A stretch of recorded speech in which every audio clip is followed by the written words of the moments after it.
I think one red flag is exhaustion, right? Yeah. We are not machines. We're not algorithms. We are not built to be always on. We need to rest. We need enough sleep. We need to recharge. I mean, even the greatest athletes in the world, they are all champion rester, right?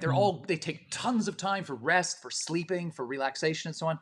We all need to do that, even if we're not champion athletes, right? We all need to make sure. So if the body is saying to you, if you're getting up every day and you're just feeling a bit worn out, you're pushing, you're burning the candle at two ends. You're into the red, and it's time to slow things down a bit. Carl Honoré, it is a pleasure to welcome you to the Inner Entrepreneur podcast.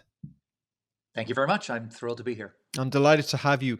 I've seen you called the evangelist of the slow movement, which seems quite a lofty title. I suppose it makes sense. Looking over some of the books you've written in praise of slow, then Slower, 50 Ways to Thrive in a Fast World, The Slow Fix, and then I think more recently Bolder, Making Most of Our Longer Lives. Now, they seem like two big topics, slow movement and aging. I think I understand how they connect, but you can explain it to me later. But let's start with slow. I'm going to guess, I'm not saying you're not doing great work, but I'm going to guess lots of people haven't heard of the slow movement. They're too, they're too, That's why we're here. that's why we're here. So firstly, what is the slow movement and why are you the evangelist? Sure. Well, the first question, I always find it helpful to start off by explaining what the slow movement is not.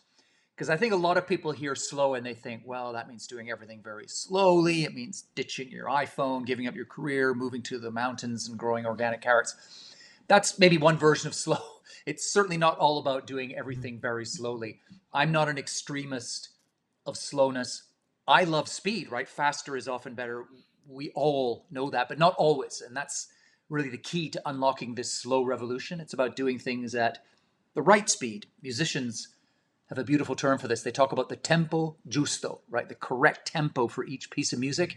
And that kind of gets at what slow with a capital S is all about. It's about doing things. Sometimes you got to be fast, but sometimes you want to slow things down. And if you go a bit deeper with slow, it's actually a mindset. It's quality over quantity. It's being present and in the moment. It's doing one thing at a time. If you remember back in the days when we used to do that, ultimately slow really is doing everything not as fast as possible, but as well as possible, which is a very simple idea, but one with the power to supercharge every single thing you do from the boardroom to the bedroom. So that's what slow is. I think That's you what's had a slow. second part of the question, Well, which well, was why am I just the... yeah. We'll ask it in a moment. But I have this. I won't say argument. This conversation with my wife occasionally because she suggests that men can't multitask, and Hmm. my answer to her is, well, actually, nobody can multitask. Yeah. We can only do one thing at a time. And I suggest her, which doesn't go down well, but I suggest her that multitasking can lead to stress, and we're designed to focus on one thing at a time. That seems to be a part of what you're saying, to do exactly what you're doing. Yeah. To give each thing the time and attention it deserves is Mm, another way to think about slowing down, which runs deeply and powerfully against the dominant culture we live in mm, now, which is about doing more and more things faster and faster and layering multiple things onto the same moment. So mm. this is the world that puts multitasking on a pedestal.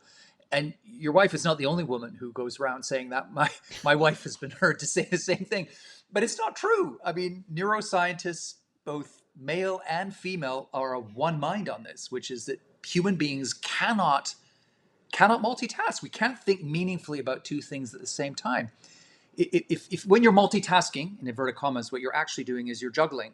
You're toggling back and forth between activities. So activity one gets, I don't know, 10 seconds your attention, then activity two will get five, activity three. And guess what? All of that gear grinding is just as cognitively wasteful as it sounds. So if you take two people, for instance, the fast multitasker who looks really dynamic, getting stuff done, juggling, looking really modern, and then the slow monotasker who, wherever possible, slows down, does one thing at a time. If you give those two people the same list of tasks, what happens? What happens is that the multitasker will take up to twice as long and we'll make up to twice as many mistakes. Yeah. So brings us to what I call the delicious paradox of slow. That the slow person, doing one thing at a time, looking maybe a little plodding compared to the fast, dynamic, juggler next door, is actually not slow at all. They're more accurate, they're more on point, they're more efficient, they get stuff done better, and they get it done faster. So Mm. this is one of the beautiful things about talking about slow, is that it immediately subverts the common misconception, which is that slow is boring, lazy, unproductive. You slow down your roadkill. If you slow down judiciously and wisely, in the right way, at the right moments, everything gets better. You're going to do it better. You're going to be concentrating more fully.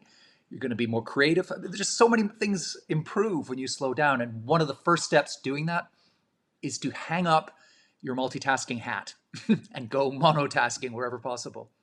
We also now know now from with regards to neuroplasticity that if you're multitasking, which means you're jumping from one task to the next, and if you do that repeatedly over a period of time, which we're all guilty of, you are training your brain to operate that way, I imagine. So Yeah. your brain is now more. I think what has happened to us as a population is that we now we are multitaskers, and that has become habitual. It has become comfortable for us. Doesn't mean it's pleasant, but it's where we go to. So I think we Mhm. have to.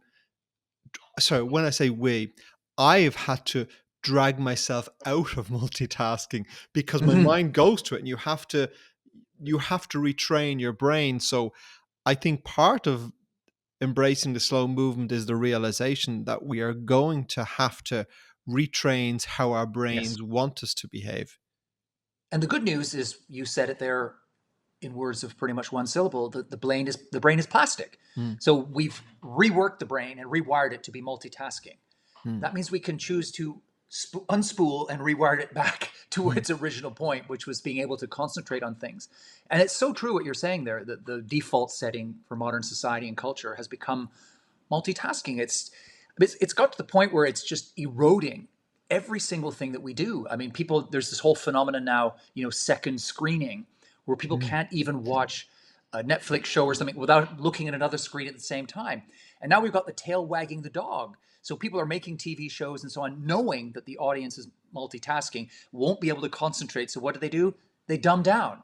So we get worse art because people are playing this multitasking card. You see it in universities. You see it across the whole of society. People can't read books anymore. Students would rather read an excerpt or a paragraph or an AI summary than sit down because they find it almost physically impossible to delve deep into a book or an idea or play with a concept for a long time and think of all the nuance and the shades of meaning and the layers of understanding and creation that we lose when we just whittle everything down to a straight line, which is what you end up doing with multitasking because your brain cannot deal with that richness when it's doing more than one thing at the same time. But you're going to get one little channel of information coming in here, another channel there, and each channel will be very narrow and very thin.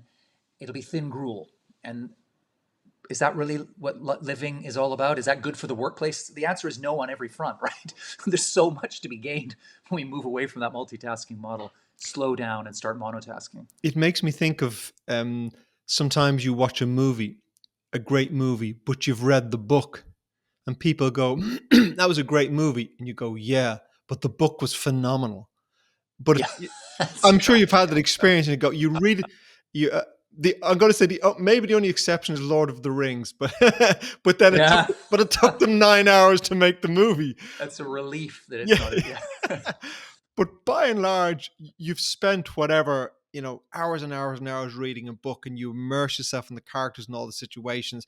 And now maybe they'll go, I don't know, 92 minutes, 2 hours or whatever, that they'll put into the movie.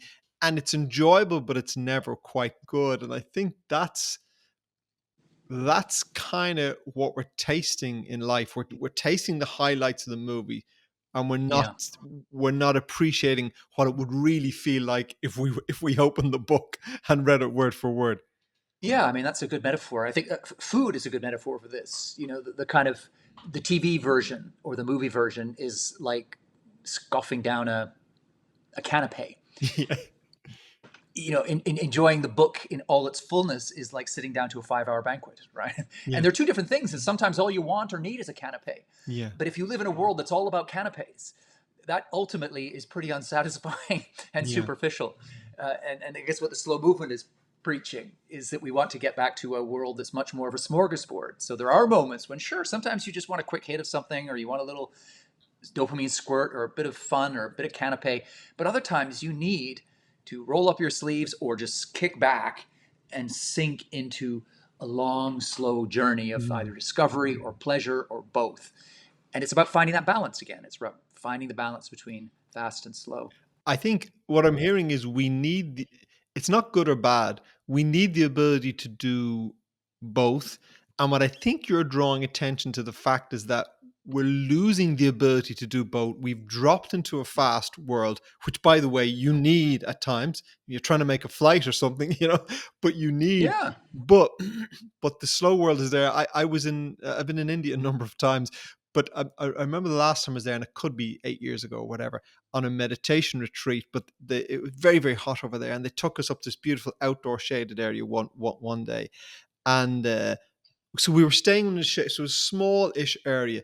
And they said, take off your shoes and walk. So we were staying in the shaded area. So just walk around. And the instruction was to bring all of your intention to the fact of walking. Bring every attention. And when your mind drifts, bring it back to walking. And so for me to be able to embrace this, I literally noticed my heel resting on the floor and the rest of my foot going down, my toes, and then the next foot. And we did this for maybe 20, 30 minutes. It was blissful. I mean, bizarre. So much Yeah, so yeah, now that if I feel myself rushing in something, I will sometimes just go, maybe it's just around the house, walk. And if you walk like that for 5 minutes, your whole nervous system just slows down. It's absolutely yeah. wonderful. I'm a huge advocate of walking. You probably won't be surprised to hear. I do think that walking is a supreme act of slow for a start, because it's very hard to walk at the wrong tempo, right? If you're Yeah. walking too fast Yeah. or too slow, it's uncomfortable. Your body sends you. It's just wrong.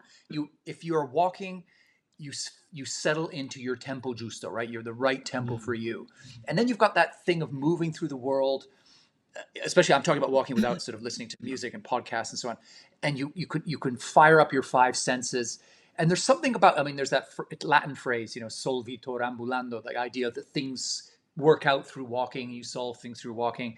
I mean, all the great thinkers in history have been great walkers, right? Whether in the arts, science, or business. Nietzsche, Friedrich Nietzsche, the famous German philosopher, once said that all great thoughts are conceived while walking. Mm. And I always feel like walking is the ultimate and maybe the original act of slow. And the way you've described it there is almost supercharging Mm. the slowness of walking, right? Is bringing that extra level of intention to it, to shutting out the sound and fury of the modern world and disappearing fully into the act of walking. The way walking connects the mind and the body with the spirit, with the moment, with the senses. There's a kind of glorious cornucopia of experience that's unleashed when you walk properly. I'm not talking about speed walking or power walking or the kind of walking people do in London Yeah. here when they're trying to get to the tube on time. That's a very different thing. But And I'm also purposeful walking. purposeful walking. And Yeah. in a way, I think we've ruined walking as we've ruined so many things with our obsession with speed and optimization. I see people talking about walking all the time now. It's often appended to discussions about how many steps they got on their counter, right? So suddenly Your everything's got watch a is telling metric you. hanging Yeah. over it, right? Or I'd better walk a little bit more around the park because I'm only at 8,000, right? You think, well, Mm. I think maybe you got your priorities slightly skewed here. Now, I'm a big sports guy. Health is important. Of course, you want people walking as much. Apparently, it's gone down from 10 to 7,000 recently. But anyway, you want people moving. That's a good thing. But if you can also layer onto that act of walking the slow spirit, that slow lens that you were describing there, Mm. what's not to like, right? It's just going to bring you so many benefits. Yeah. But I'm sure you've come across this. it seems to be a struggle for many, many people. And I was listening to you, and I can't remember what the podcast was a couple of days ago in preparation for this, and you said something, and I thought to myself, that can't be true. And and the guest, sorry, the host asked you if the slow movement was making progress in the world, and you said yes, it was, and you gave multiple examples of it. Um, and I don't see it. I see it in my own life because it's something I've embraced, and I've Mm. something I've chosen to embrace, and I'm privileged to be in a position where I can embrace it. But you genuinely feel that progress is being made?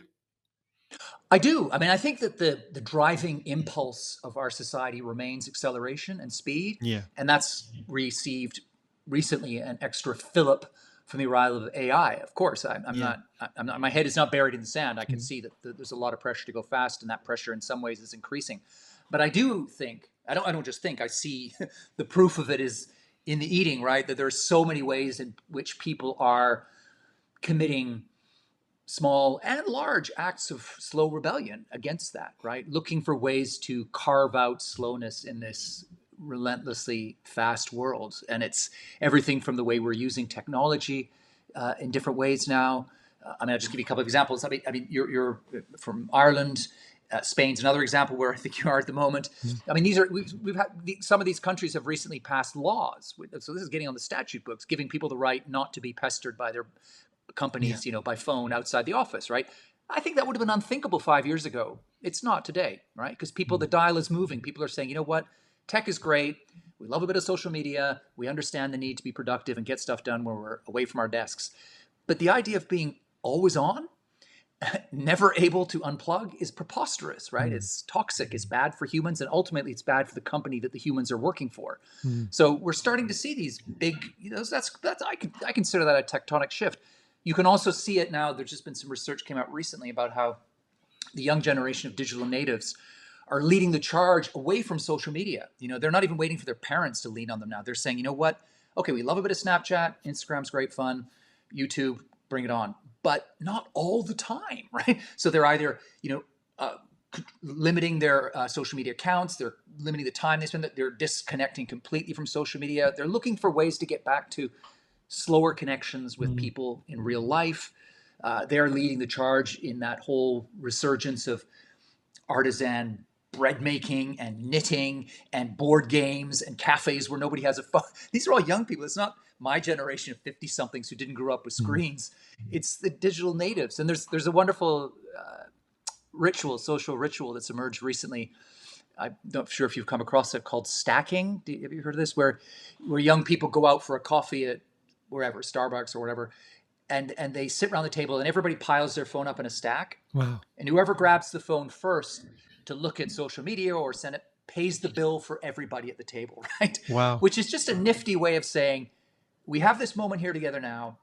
We'll never have this moment again. Why spoil it by trying to be in Yeah. several moments at the same time? Let's just slow down and be fully and genuinely together. And that's not 50, 60 somethings coming up with stacking. That's 20 somethings saying, whoa, like we love the speed, but there are places and moments for speed. There's also times to slow things down. So, those are just some examples, but there are all kinds of seismic shifts happening across the culture in every domain where people are saying, enough is enough. Let's now start finding ways to reconnect with our inner tortoise, if you like. I suppose the obvious thing is you wrote in praise of slow, and I think you've written at least 2 or 3 other books about slow since then. And the only reason you write a second book after the first one is that the first book is successful. If nobody reads the Yeah. first book, the second book is never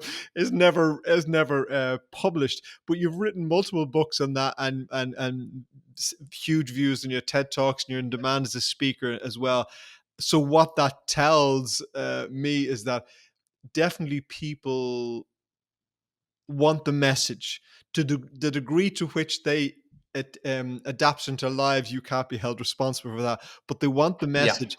Thankfully. Exactly. It reminds me of about a year ago when I was mentoring a very successful entrepreneur, and she turned up for a session one day, and we turned up. We were having this session once a week, and she turned up. She said, "Paul, I just want to turn up. Apologize. It was online." And she said, "I apologize. I am just flat out today. It's just been an awful day. I'm so stressed. I just wanted to turn up in person to say, look, I'm not going to make this session. There's no problem." She said, "I just want to apologize in person." I said, "That's no problem whatsoever." I said, It's not a problem for me." I said, "But have you got 5 minutes?" Because we were booked for 90 minutes. I said, "Have you got 5 minutes?" And she said, "I have. I can give you just 5 minutes, but no more than that." I said, "That's cool. I just take 5 minutes." And I said to her, "Why don't we meditate together for the 5 minutes?" I said, "Why don't I just lead you through a guided meditation for five Mm-hmm. minutes? That's all. You know, it makes a difference to me. You're paying me for the time, but why don't I just give you something to take away?" And she said, "Yeah, sure, let's do that." So we did it. We did a short meditation, about five minutes or so. And after I finished the meditation, because I was conscious of her time, she remained there sitting with her eyes closed for a few more minutes. And then eventually she opened her eyes. And I just said, like, "What's going on? What did you notice?" And what she noticed was that she had had a completely chaotic day so far. And that 5 minutes she'd felt peace. And her realization was it was always there. Like I hadn't given it to her. Yeah. It, You'd it reminded her. Yes, because she'd stopped for 5 minutes, Yeah. it had emerged. So, and she said it was always there when I was crazy. It was always there. So I said that's fine. She continued talking. So as long as she continued talking, I continued the conversation with her. She was free to leave at any time. We finished the full session. The full 90. That's so revealing. Yeah.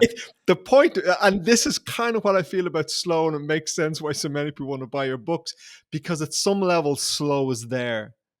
Yeah. And I, It is. and what you're doing is reminding you, you're holding up a sign going Yeah. slow, and they go, "Shit, yeah, I know what slow means." It's you put your finger on something so true. And it's funny, the word I heard most from people, and still do actually, people who've read the book or seen a talk or something, is that they'll say, "Thank you for giving me," and the word is permission Yeah. to slow down. Okay. And I remember when I first heard that, I thought, what? Why do you need, you don't know me. Why do you need my permission? What does my permission even mean? And Mm. what they were effectively saying was, thank you for reminding me Yeah. that slow was there and that I could go back to it. I Yeah. could bring it back out. I could let it sing. And that's exactly what you've just said there. What you were saying also reminded me. I can't. Who is it that said famously? Was it the Dalai Lama or somebody of that ilk? Said once, you should meditate 1 hour a day, and if you don't have time, you should meditate for 2 hours a day. Yeah. Right? Just which kind of chimes a little bit with your story of that entrepreneur. Is But that it we often have way more time than we think, and we definitely have more slow within us that we acknowledge. Yeah, and it's very. I notice it myself, and I've had a daily meditation practice for 40 years. So, and it's first thing I do every morning. Sometimes I'll do it again during the day, and I meditate before I sleep. So it's a big part of my life. Uh, but I certainly, I can drift into the busyness, and I notice it. And when I notice it, then sometimes I have to wrench myself. I know slow is much nicer. I just know it's a much Mm. more beautiful place to be in. But when I'm in that busy, or when I'm on that treadmill, sometimes I have to grab myself and stop myself and go, okay, you almost have to arm rest yourself back to slow, and then you get Yes, back to yeah, slow. yeah. It's like, but maybe that's rewiring. We never got to our second question, and we're 30 minutes into this, which was, why are you the, which is fine, by the way. Are we Uh, taking we're taking the slow approach? we're taking the Um, slow approach. Yeah, yeah. The question is, why you? Why Carl Honoré? well, I, I suppose there's a meta question there about why people would find the message to be amenable coming from someone like me. I think it's partly because I am myself a naturally fast person, and I came to slow through my own wake up call, right? And I think this is what happens when people get stuck in roadrunner mode.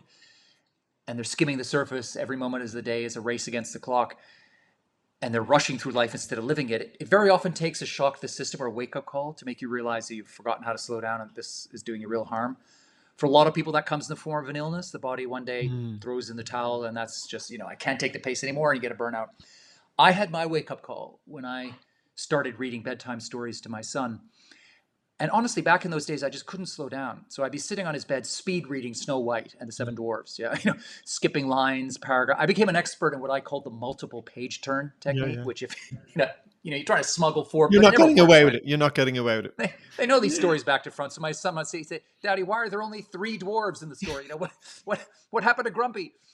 And I knew that this was wrong. I could feel that this just wasn't right, Yeah. but I couldn't stop myself until I caught myself one day flirting with buying a book I'd heard about called The 1 Minute Bedtime Story. So Snow White in 60 seconds. And I thought, what a great idea. I need that book now from Amazon, like drone delivery. Yes. But then thankfully, light bulb over the head, epiphany. I just thought, what? I mean, what's going on here? Am I really Crazy. in such a hurry? I'm prepared to Yeah. fob off my little boy with a sound bite instead of a story at the end of it. And I just thought it was like an out of body experience. I suddenly saw myself there in sharp relief. And what I saw was ugly, unedifying, and it had to change. And I thought, I'm racing through my life instead of living it. And that was kind of the start point. And it's funny, you mentioned why me and why did my story resonate? When I sat down to write the book, I knew that was my origin story. That was the spark that set me on the journey to unpacking my own addiction to speed and also thinking about slow and travel and right. But I thought I'm just too ashamed to say this about the books, right? That I was going to get a 1 minute bedtime story. I just Mm. felt, and I thought, well, nobody will get this unless you're a parent right now. You're not going to understand this story, why it means so much. And I thought, you know what? In the end, I'm just going to start with this story because this is where it starts. This is the truth. Mm. And I realized right away that this is the idea of bedtime stories is a universal experience that Mm. most of us, almost all of us have had at some point human beings, we're storytellers. We show love, we console each other, we bond over stories. And that sacred moment when a parent sits down to a child is something we all have some experience of, whether we're on the receiving end of the story or the delivering end of it or somewhere in between, right? So I think that story really kind of just captured the zeitgeist. I think when the book first came out was people were already just below the radar. There were things happening, questioning speed. And so it just all kind of came together in one and took off. My children have 3 sons and they're all adults. I think the youngest is 24. I'll be corrected if he's older than that, but I'm not sure. Somewhere around there. But I remember bedtime stories with all of them. I entirely relate to your experience of rushing through it. I mean, because they remember it word for word. Uh, Yeah. and interestingly, I had a guest on the show about 3 or 4 weeks ago, and his wake up call was having this real asking himself one day, or he with his young daughter, I think it was, and going, in 20 years' time, when she's an adult, how much would I pay to have this day back again? Like, if someone had a time machine, Yeah. how much would I pay to step in the time machine and have that day with my daughter again? And his answer was every penny I had. And Yeah. and I That's a think good way to think about it. it's an amazing way to think. And I think 2 things about it, because my children are adults. I think that if you give children that time, they will grow up. And I mean, myself and my wife live in a house by ourselves now, because our family have gone. But if you give them that time, you build a connection with them, you build a bond, Yeah. and you build a relationship. And that is a relationship you can have with them when they are adults. The relationship is different, but I certainly still feel I have a deep connection with my children, Yeah. although they're men. Um, but I think I could have lost that. And I think Yeah. you could have lost I that could too. have. You could have lost Oh, that too. 100%. And you Yeah. I can't don't pull it think back. you cannot. No, there are no time machines, not yet anyway. And once it's gone, it's gone. And that's one of the most poignant aspects of being an older Mm, parent or parent in the mm, empty nest, as I am, as are you, is thinking back what could have been yeah. and to if you haven't shown up as a Yes. parent, giving the time and attention to those moments, that you do not get it back and you feel it later on. I think I've got friends who were stuck on corporate Yeah. treadmills, barely saw their and they are so miserable about it now. And there's just no way they've got piles of money, but they can't turn the clock back. They But can't get back that stuff that really matters. also, apart from getting it back, if we move to the present moment, what I've witnessed, because I also know people that is their relationship is different. Is their It's different. relationship is different. Yeah, You will have an adult relationship with your children. You won't be reading them bedtime stories, but you still, when you sit with them or you speak to them, or if they need your support, you can still feel deeply connected to them. But I've witnessed with people who haven't spent that time and they can't. Their children are strangers to them, harder. or vice versa. Their children see them as strangers. I kind of feel we should move towards some practical stuff. I haven't. I feel no doubt that every human being who's listened to this will resonate with it, because I don't think we like rushing at times. I mean, you said you enjoy sport. There are times when I enjoy activity as well, but it burns out and we all like rest. So what I'm thinking is, for the listener, is what are the warning signs if they're consciously unaware of it? So what are the Yeah, warning signs that they are not giving enough time to slow, and what are the action steps they might take? sure. Let's take the first part of that Yeah. question. What are the warning signs? I think one red flag is exhaustion, right? Yeah. We are not machines. We're not algorithms. We are not built to be always on. We need to rest. We need enough sleep. We need to recharge. I mean, even the greatest athletes in the world, they are all champion rester, right? Mhm. They take tons of time for rest, for sleeping, for relaxation, and so on. We all need to do that, even if we're not champion athletes, right? Mhm. We all need to make sure. So if the body is saying to you, if you're getting up every day and you're just feeling a bit worn out, you're pushing, you're burning the candle at two ends. You're into the red, and it's time to slow things down a bit. I think also happiness.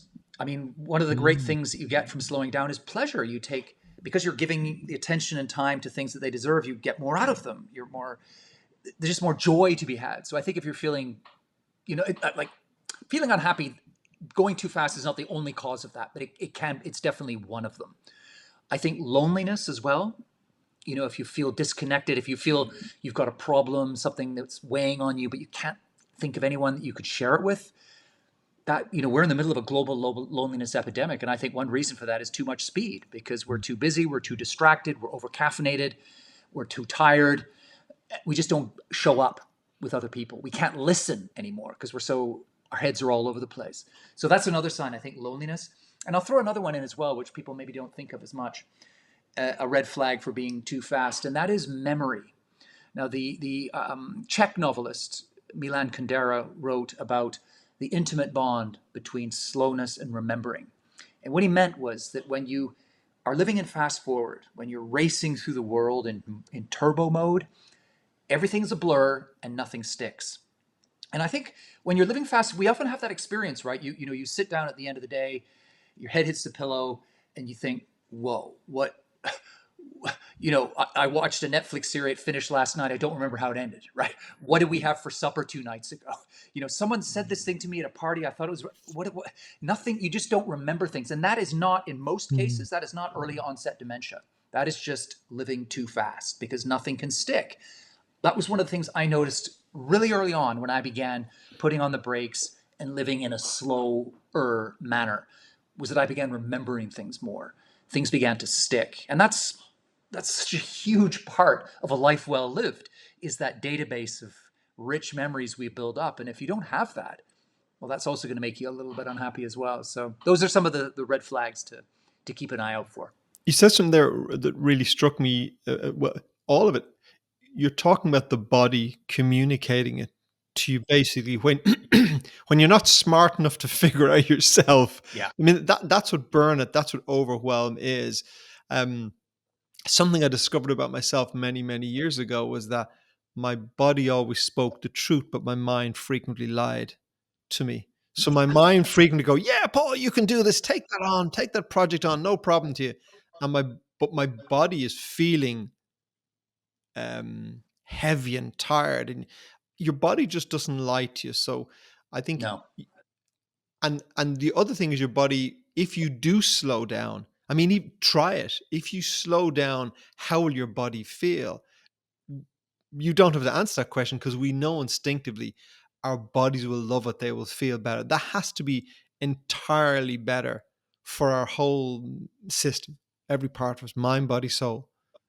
Yeah, and that connection there between the mind and body, I think, explains why that phenomenon you just described there, where our bodies and minds are kind of disconnected, right? Where our heads are spinning around the place. We're not listening to our bodies, or if the body is sending us a message and the message is slow the heck down, we just think, nah, we don't need that, right? Mm. Whereas I think one of the main benefits of slowing down is that you reconnect the mind and the body, that you're living in more alignment, more internal harmony, Mm. and that means you're open to the messages coming both from your mind and your body, because sometimes your mind will tell you you need to slow down, and if your body is telling you and you're not listening, eventually the bill will come in, right? Yeah. You're going to get that brown envelope, it's going to land on the welcome mat, and you're gonna have to pay the piper eventually. Far better to slow down now, listen to the body's early warning signals saying, "Oof, this is just a bit too much. Maybe you could say no to this activity, or you know, spend 45 minutes less doom scrolling on the sofa and spend that time doing breathing exercise, or going for a walk, or reading a book in bed, or making love to your partner." You know, if you listen to those early signs from the body, you can save yourself a whole lot of grief later Yeah. on. Yeah. If you just pay attention. I wonder sometimes when I observe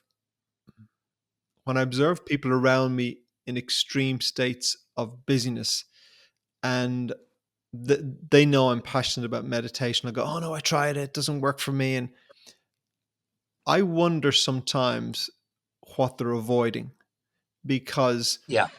what meditation has been for me at times, it's made me confront myself, still does, and that's not an easy process. And I wonder, people, it's easier to pick up I the th- beer or whatever. I think that's one of the main reasons that we get stuck in fast forward, is not that we're running towards something, We're running we're away. running away from something. We're Mm. running away from ourselves. We're Mm. running away from who we are. We're running away from those big sticky questions such as, who am I? What's my purpose here? Mm. Am I living the right life for me? Am I stuck in autopilot? Am I just gliding through? Mm. Those questions are scary, right? Mm. They are a cognitive and emotional heavy lift. Mm. But you have to confront those. You have to reckon with those questions in Mm. order to live what Socrates called the examined life, right? Yeah. It's only by wrestling with those questions that you come up with not necessarily answers, but maybe Mm. better questions, or you start to design a life that's worthy of the name and that's right for you. The trouble is that takes a little bit of, well, it takes sometimes a lot of effort, and it can take some courage as well, because it can be frightening to meet yourself. Yeah. So it's easier just to sweat the small stuff and think, oh, instead of the big questions, you think, well, where are my keys? I'm late for my 11 a.m., right? Like Mm. trivial things, and fiddling around and investing all kinds of energy and bandwidth in Yeah. trivial questions, running away from the big questions, running away from yourself. That only lasts for so long, right? Yeah. You will, because wherever you go, you are there, right? Yes. You cannot ultimately run away No. from yourself. No. You will have to sit down face to face with you one day.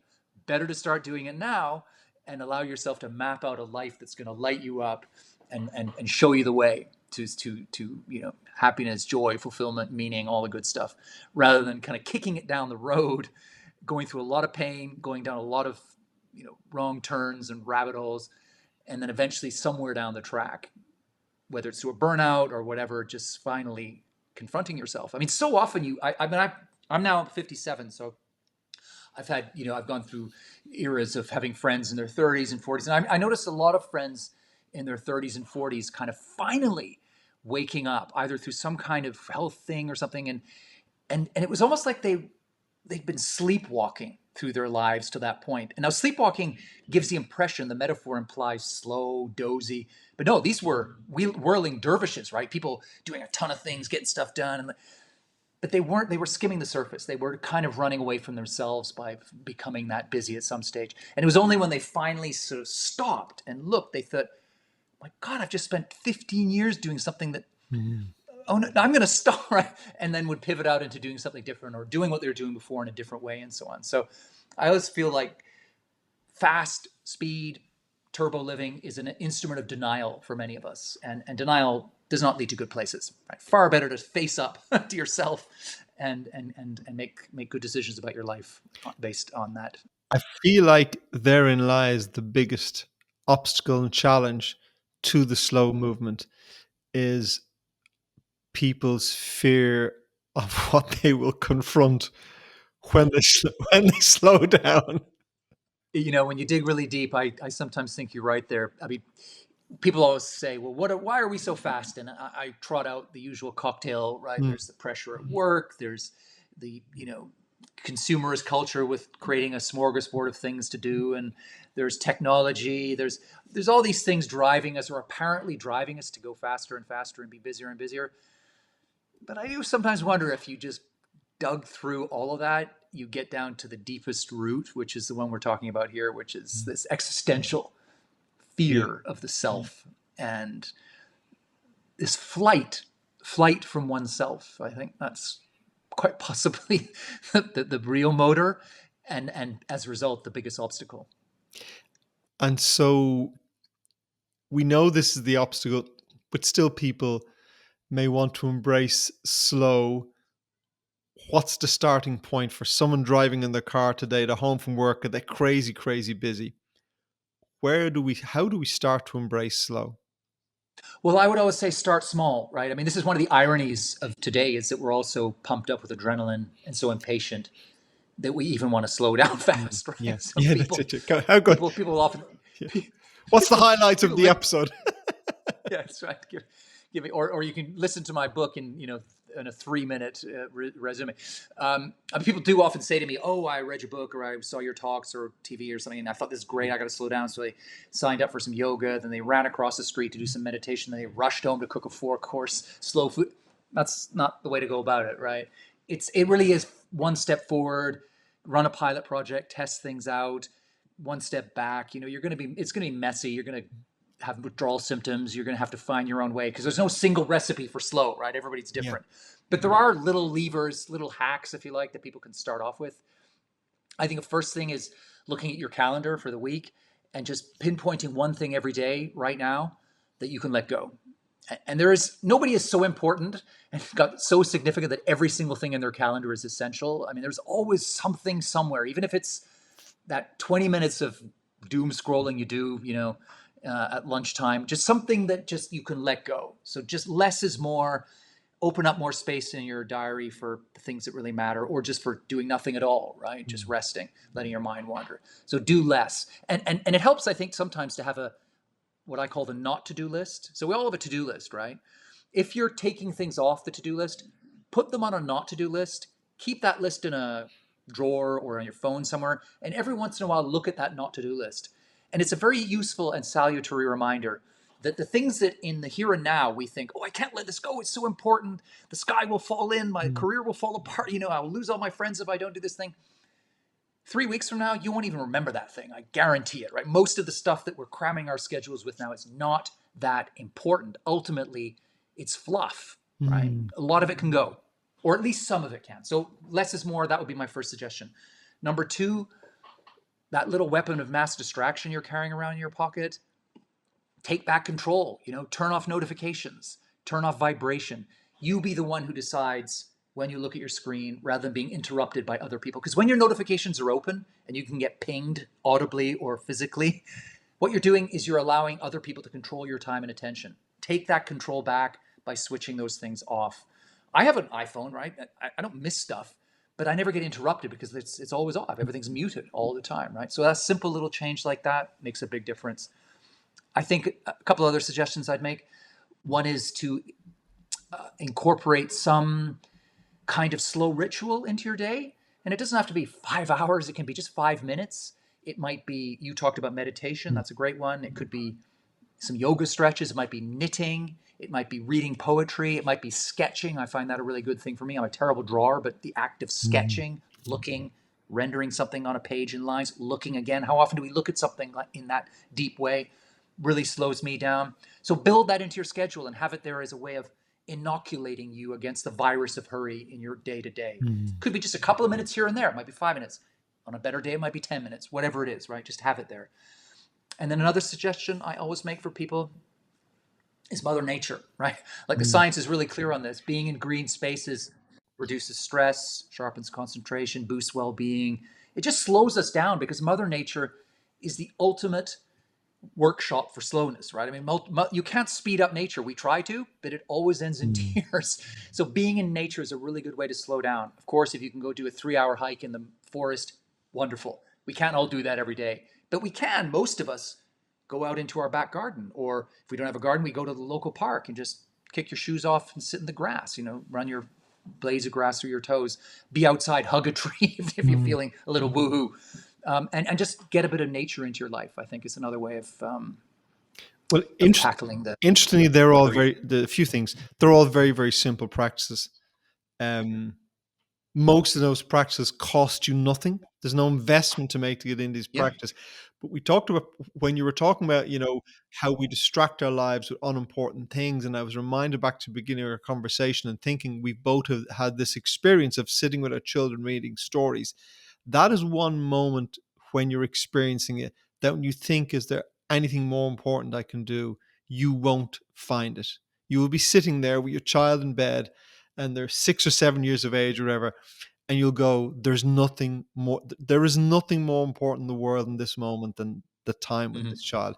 But almost everything else you do, speaking to a client, racing through, as you say, 2 or 3 weeks time, you'll have forgotten about it. I'm conscious of our time, and um, your most recent book, Boulder, which is about aging. I want to talk a little bit about that. I think I see the connection between they seem like, I mean, I've listened to both TED Talks and they seem very different, but they also seem to have a natural connection. So can you Mhm. talk a little bit about Boulder and your thoughts on aging? And is there a connection? Has the slow movement led to this thinking about how we age? Well, I suppose it has in the sense that it's where I've ended up writing more recently is Yeah. on aging and longevity.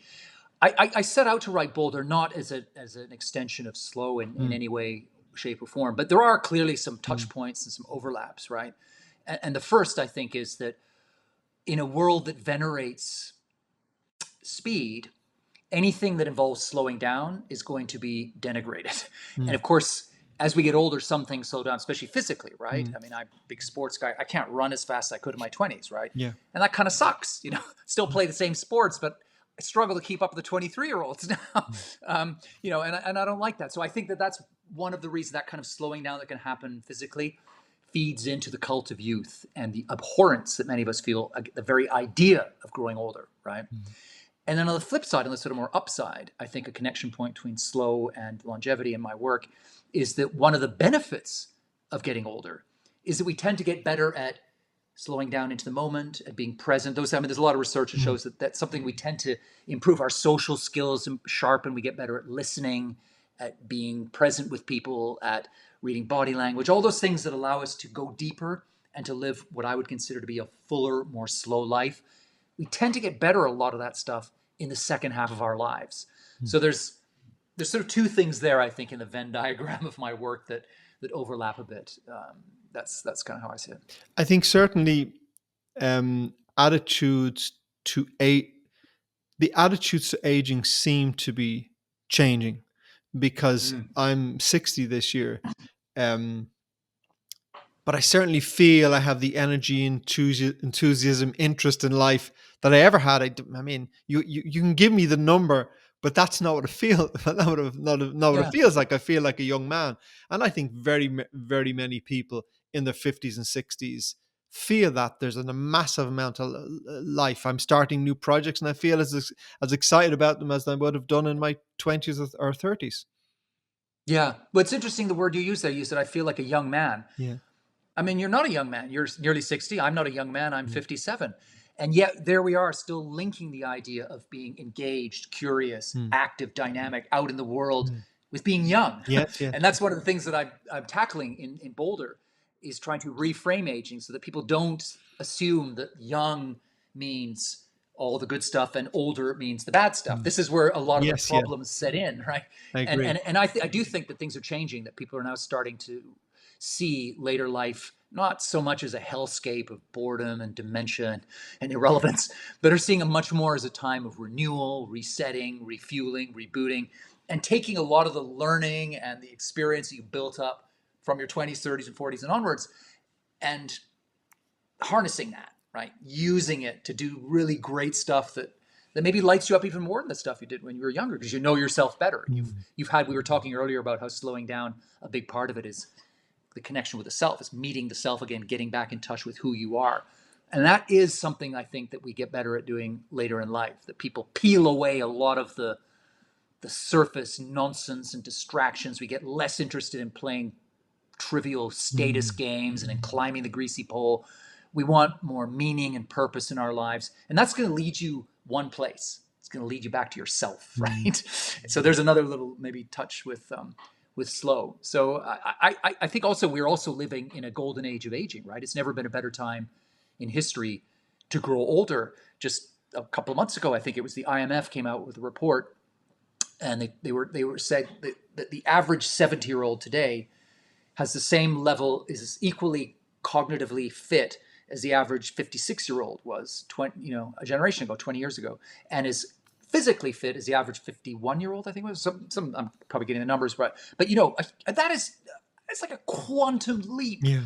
in human health span and lifespan. That is an incredible achievement by the human race. That's something to crack open the champagne corks. And yet, we still carry around this cult of youth around our necks like a millstone that makes us think, oh, I'm in my 50s, I'm on the wrong side of 50, right? Oh, it's a senior moment, or I'm showing my age, or I'm feeling my age, or, all this Mm. stuff that just makes us feel so rotten and ashamed of growing older, when in fact, there are so many reasons to be proud and excited about aging, especially now in 2025, right? Yeah, well, and also when I was listening to some of the slow stuff, which I'm a big fan of it in my own life, because in my youth I was so busy that I just enjoy a slower life. But I also think, and maybe it's the privilege of age, I thought, It's easier for me now. I don't have young children that need taken care of. Mm. It's a very, very busy time of your life. So if I go back 20 years, when I was in a very busy time in my life, so that's my late 30s, um, I was building a business. So that's hard work. I had a young family. We just built a new home. So I had all this stuff going on. Mhm. 20 years later, I don't have to look after young children. My home is long paid. My home is long paid for.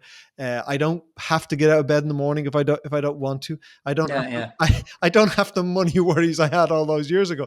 So I think if you there's a lot of reasons to embrace life as we age. I know you've talked about this curve, but it makes sense. There's a lot for us there as we age. But I'm still going to see myself as a young man. Maybe I shouldn't.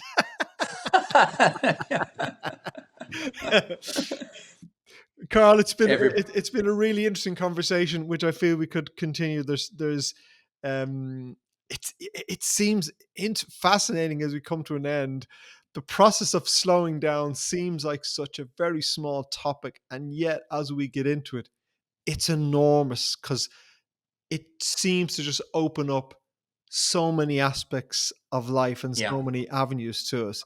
And I think the final thing I think in the work you're doing is that we spoke about this earlier. We all need to be reminded to be slowed down, to slow down. And one of the things, I mean, I listen to podcasts all the time. I read books. I surround myself with everything what I want to learn. Even if I know them already, I still surround myself because I learned that we're continually being influenced and we need to immerse ourselves in the life we want to live and create ourselves. So I think if people want slower life, they need to immerse themselves in a slow movement. They can't just listen to the podcast or read the book. They have to decide to, in some of the practices you spoke to, begin to make it part of their lives and immerse themselves in this way if anything is going to practically change in their life. I agree, but I do think you can start small, right? You Of start course, with a you baby must. step. Yeah. You start with a quick hack here or something, a quick hack to slow down, but then immediately you start to see the benefits, and then you take another step and another step, and before you know it, is my experience. People all over You've the changed. world following the same path. You're in deep, right? And it's great, but it's taking that first step often. I think that people find the hardest because they're just so marinated in the culture of speed. They're so infected in every corner of their body by the virus of hurry that it's tricky at the start, but it's worth sticking with it. Pushing through those withdrawal symptoms you're definitely going to feel when you get off the treadmill, But it's and got to keep be done. going because it's got to be done because there's just so much waiting for you on the other side. So much good stuff. Carl, I'm going to stick it in the show notes for people, but just tell people where they can find you if they'd like to learn more Mm, about your work, your books, or whatever. sure. I've got a one-stop shop link where everything is there. TED Talks, books, newsletter, digital courses, you name it. It's all in one place. And it's just my full name, .info. So carlhonore.info. Carl Honore being HONORE.info. So carlhonore.info. Or even also impraiseofslow.com. Take you to the same place. Excellent. Excellent. Well, I will stick that in the show notes, and I would encourage people to check out your website and to pursue a slower life. Carl, it's been an absolute pleasure. It's been a joy. I've really enjoyed it. Thanks very much, Paul.